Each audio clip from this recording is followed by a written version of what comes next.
The jail booth became a confessional, full of admitted sins, forgiveness, and answered prayers. In the midst of his ramblings about how and why he could do better, I heard myself mumble, "Brother, we need you." All right, y'all. Welcome to the Black Man Lab After Flow, powered by the New Georgia Project. This is a once-in-a-lifetime opportunity. We are back. It's been 2.5, almost 3 years. We haven't been in the booth. We haven't been together. And we back, y'all. Black men back together. Number love. This is just a beautiful thing.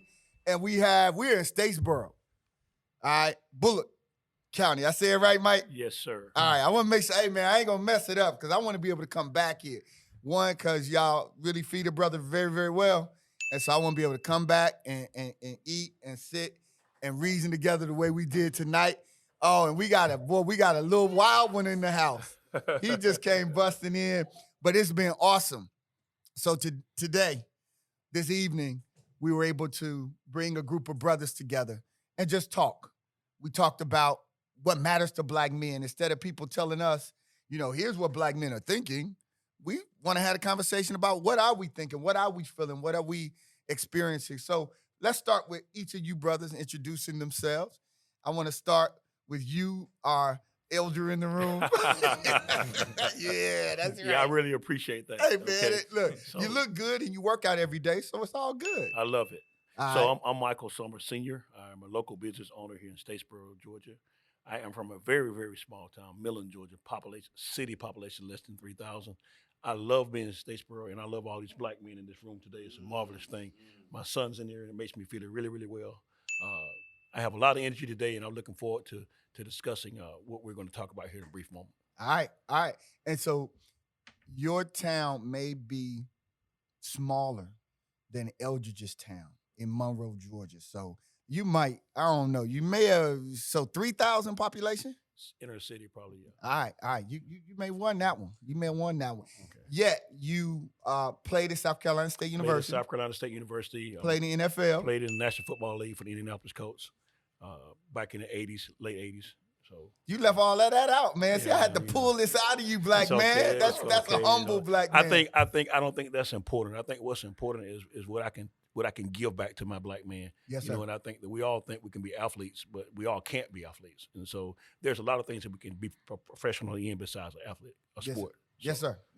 All right. I ain't gonna talk to you about that one athlete that's, running for something. We ain't gonna talk about that right now. We're gonna come back to it. Let me go to the youngest in charge. Hey, my name is Thurgood. I'm 15. Still in school, obviously.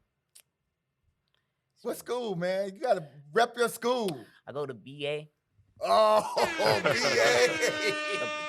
And look, everybody in Statesboro is like, BA for real? Is that what y'all doing? Yeah, I'm gonna be completely honest with y'all. It's not the greatest you could go to. I'm gonna be completely honest. Okay. All right. And so where do you intend on going when you go to college? That's we always looking forward.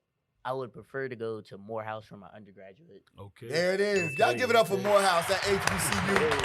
They just had a homecoming.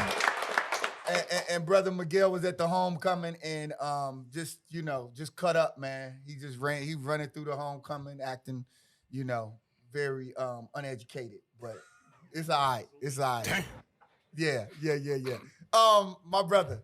Yes, sir. Introduce yourself. My name is Jante Nunnally. 36. Like I said, I'm from Claxton, Georgia, which is might be about the same size as Millen. Yes, sir. Claxton. Yes, sir. Oh, Claxton, man, Georgia. I know. That's home of the Tigers, the real Tigers. Oh, for real. Yeah. What you do for a living? Like I said, I'm the utility manager at Valmont. I went to Denmark Tech in South Carolina. What else? What like I said, organizations I'm part of a few great Masonic organizations. Like I said, the most worshipful Prince Hall Grand Lodge of Georgia.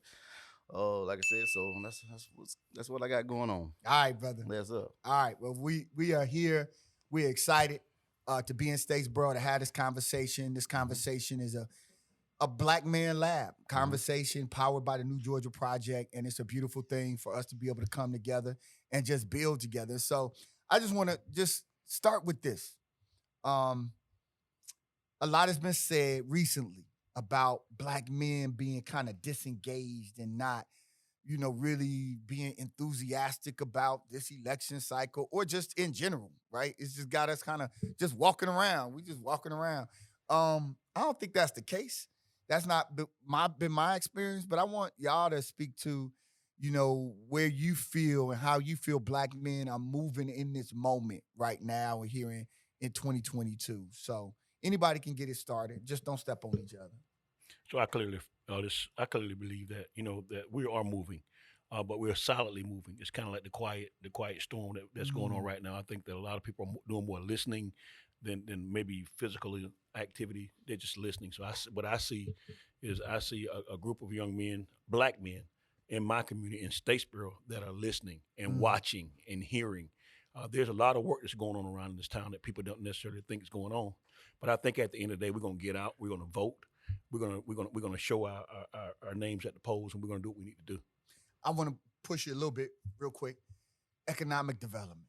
That's a big thing. Everybody's like, what's going on with the economy for black men? We know our unemployment rate, where we are with getting resource to capital. You're a businessman. You're a very successful businessman here. What's your outlook on it? What do you see as it relates for black men and economic viability? Well, clearly, in this area, logistics is a huge component. The port in Savannah is really, really growing, so there's a lot of small businesses that are developing around that. There's warehouses, there's stores, there's guys that's going getting the CDLs, become truck drivers. So truck driving in this area is huge. And what people don't understand is your truck is your business. Yeah. So if you have one truck, you have a business. It's a very viable business. The average truck driver, can make anywhere from $50 to $100,000 a year at minimum, just by owning their own truck. But you start with getting your licenses. And so I'm actually a part of Ogeechee Technical College here. Okay. And I see a lot of that. I see the growth on the commercial driver's license side being extremely large, and there's a lot of African American men that's doing that. So there's warehousing. There's a whole lot more logistics than driving. There's dispatching. Yeah. There's brokering. Right. There's all kinds of things that's happening, and so that's what I see in this area as far as I think the fastest growing business for African American men in this area is logistics. Logistics. All right. All right. All right. Appreciate that, Mike. You are just got a promotion. Mm-hmm. Got a little more stress on you. Mm-hmm. You managing that stress. Hmm. What are some of the things that you're hearing from black men in terms of building positively, and how we go about building positively? What are some of those things?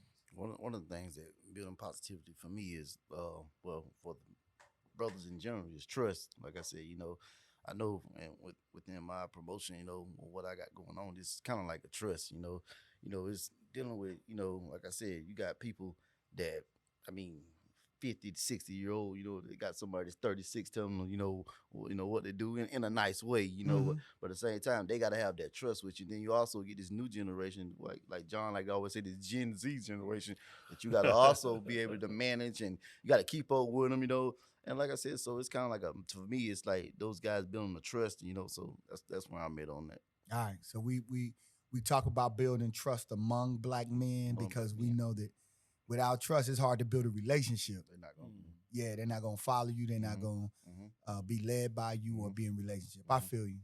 We're gonna turn to the young Thurgood. What's up, brother? Not much, man. How about yourself? I'm good. I'm good. Look at that. He's all cool and stuff, man. This brother, I done watched him come from a little fella now. How old are you, Thurgood? I'm 15. You're 15. What is occupying? What are y'all talking about? Young brothers, your age group, you interact them with either in school or church or in community. What's important to you? Well, really, what's important to us is mostly online spaces, stuff on Twitch, gaming platforms, and other things like that. Like something happened at XCon. They did something here. They did something there. That's what's been occupying most of our minds recently. So technology and that space. Yeah. Do you feel like most of the young people that you interact with have they're going to use that space towards like what they do in the future, employment, or is it just an entertainment space? I believe it's a mixture of both because like everybody's posting TikToks, but not everybody's of course going to be doing that full time.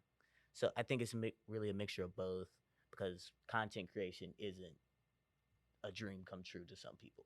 Okay, so content create. We creating some content here, right? That's what we're doing. We're creating content for black men, by black men, just in the spirit of just love. So here's one of the things we always do at the Black Man Lab Afterflow, being powered by the New Georgia Project, is we always ask about your habits, rituals, and disciplines because we are clear that we don't become strong black men by accident. That it is actually like there's some, that's why it's called the lab. You know what I mean? What goes into an authentic black man? And that's what we're all trying to figure out collectively. So we just want to start. Can you share? Because there may be a brother right now, and we don't know where this is going to be. There may be a brother incarcerated somewhere. There may be a brother that is on their last leg and they feel like they're ready to give up. Your habit, ritual, and discipline. Give it to me in a minute. What you do on a daily or weekly basis that keeps you moving as a 36-year-old in the direction you're moving in. Well, my habit is I like to use planners. Like I said, that's just one of my habits. Everything I do, I think every day I write down 10 things that I can get accomplished. So those 10 things I start checking them off every morning. So that's one of my habits. Yes, sir. One of the rituals that I do is kind of, is like I said, I get out in the morning to try and get some sun on my body. Sun is healing. You get that sun and, like I said, it gives you that healing energy. Like I said, and also I'm big on meditation too. That's one of the things. What was the other? How long do you, when you get out in the sun, are you walking or you just might go out and sit? I might just go out and sit. I find a direct spot and just sit there for a minute, and just let it. I like to go out there with my shirt off, just get, just get that energy on you. Like I said, get that energy on you. And also one of the things that I like to do, like I said, and this big on me is our brothers, our eating habits. I'm big on eating habits. I eat vegan. Like I said, I ain't gonna say vegan. I kind of taste a little bit of chicken every now, but it stay balanced, But like I said, chicken eat grass. Yeah, like I said, I don't like big chicken. Like I said, if anything's like a tender or something, but most of the time, I'm majority of the time, 70% of the time, I'm eating vegan. But like I said, that's just one of the things. I think our temple, like I said, keeping that temple holy, Yes, sir. Like I said, so that's the biggest thing with me. Man, appreciate you. Appreciate you. Thurgood, what do you do, man? I mean, you are a very good student, come from two parents who both have what they call terminal degrees. One is a PhD, one is a JD. I know academics is big for you. Tell other young brothers, what do you do to maintain your grades? What do I do to make? You have to study, especially if you have multiple AB classes. Which you do, I take. Yeah. Yes, sir. Yes, sir.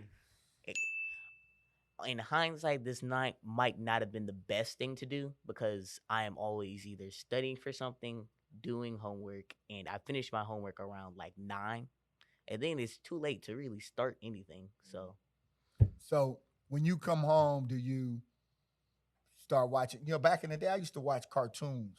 I don't know if you remember. Have you ever seen Speed Racer? Yeah, I have actually. For real? Oh, that's good. We bond on Speed Racer. And so, Trixie, was that the car? Name of the car? No, that was the girl. That was the girlfriend. Oh, my fault. Anyway, do you watch cartoons? Do you do anything before you study, or do you come home? Like, what is that routine, right? First I go home, study, then I do my homework, and then I have to go to Taekwondo practice Monday and Wednesdays. Then I gotta go back home, play the piano if I really can do it, and then get ready for bed, eat dinner, go to sleep. And then repeat. Every day, every Monday through Friday. All right. I see you got one of those sweatshirts on. What's that? Eat, sleep, organize, vote, repeat. You're not old enough to vote yet, but it looks like you eat, sleep, organize, study, and repeat. Is that right? Yes, sir. All right. Bro, Mike, what are your habits, rituals, and disciplines? You're going to close us out with this one. Wow, man. So I want to drop this in your spirit. So for about the last 57 years old, so for about the last 40 years old, 40 years or better, I've had this process that I go through, and I'll drop it in your spirit. It says, what your mind believes and conceives, your body will achieve. So I feed my mind every day. Yes, sir. I believe it every day. And so I'm feeding my mental, I feed my physical. And by feeding my mental and my physical, I'm able to accomplish whatever I have to do that day. So when I get up in the morning, the first thing I'm doing is, hey, I'm thanking the good Lord for allowing me to be here, for allowing me to see my family, love my son, my daughter, and my wife. Before I do anything, Yes, sir. I'm going into that closet and I'm talking to God about that. Yes, sir. And then that's feeding my family and feeding my mental. Then I go out and you and I've had this issue here, and I'm gonna just drop it on you. Mawuli thinks that he can compete with me physically. I don't know why. Right, but he always cowers down when I try to take him to the gym, but he will never go with me. And so I'm still gonna put that challenge out publicly. So my physical is I go to the gym and you know what I do. I get down. My son's 28 years old, and he can't mess with you? In my mind, I think I can. In my mind, I challenge it, but I know in my physical, I can't. Mike, he over here looking like, oh, I got you, Dad. Quit playing, bro. So my that's my ritual, and that's it. I'm up every day, and I thank the good Lord for allowing me to be here. Yes, and sir. then, of course, I have a busy day, from start to finish. I have a company that I run. It's a multi-million-dollar company that we built from my wife and I, and my son and my daughter. We built it from ground up. Yeah. And it's done very well. And we employ a lot of people in this community. Yeah. And I take pride in being able to employ my people. And I'll say it publicly, I employ my people. And that's first. So employing my people is very important. So what your mind believes you conceive, your body will achieve. The harder you work, the harder it is to surrender. Guys believe that. Because if you work hard, it's very hard to surrender. Man, brothers, we appreciate you all. We're grateful for the voices of these black men. Statesboro represented well. We're going to come back with another group. And so on behalf of Black Man Lab and the New Georgia Project, we thank y'all for coming to the Afterflow. Thank you, brothers. We coming right back. Session 2, y'all.